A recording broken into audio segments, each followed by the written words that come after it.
नमस्कार welcome back to my channel Das creation. आज आमर तैयारी होची कौन मशरूम 65 आ तैयारी करछंती आमर श्रुति भाई। देखा तो से केमिति मशरूम 65 तैयारी करछंती हमें आज देखबो। आ मशरूम 65 रे कोन कोन पकाई के मसला 65 तैयारी होछना हमें केबे मशरूम 65 खाइनु कि हमें जानिनु। आज प्रथम थर आमर श्रुति भाई मशरूम 65 तैयारी कर छोट छोट कर तो कटा होची हलदी पुणी पका कहीं हलदी पानी मशरूमटा भल भाव धुआ हुए से हलदी पकई आमर श्रुति भाई काटुंट नेक्स्ट ये देखिए एबे मशरूम एबे छणा चलती छणा सरला मसलाटा प्रस्तुति हम कौन कौन पकई आम मशरूम 65 तैयारी कर देखेबू।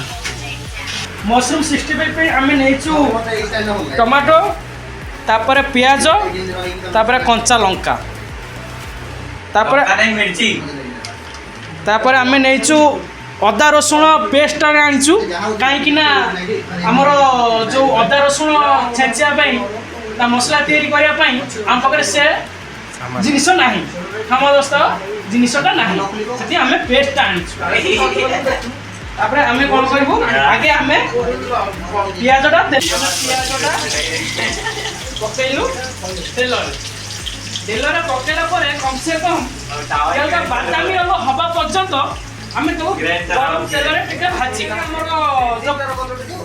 मसला फाइनाली प्रस्तुत हो गला।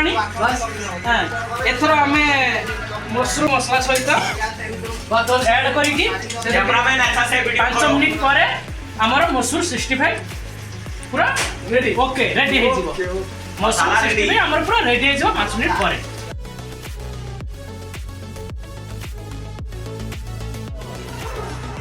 फाइनाली आमर जो मशरूम 65 रेडी हो गलानी आम एबे खाइबू खाया प्रस्तुत होचु। फाइनाली आमर समस्ते खाया को बसंती देखो कानू भाई केमिति खाउचंती देखो तो ये हमारा पप्पू भाई है ये बिहार का आदमी है इसके लिए पप्पू भाई है।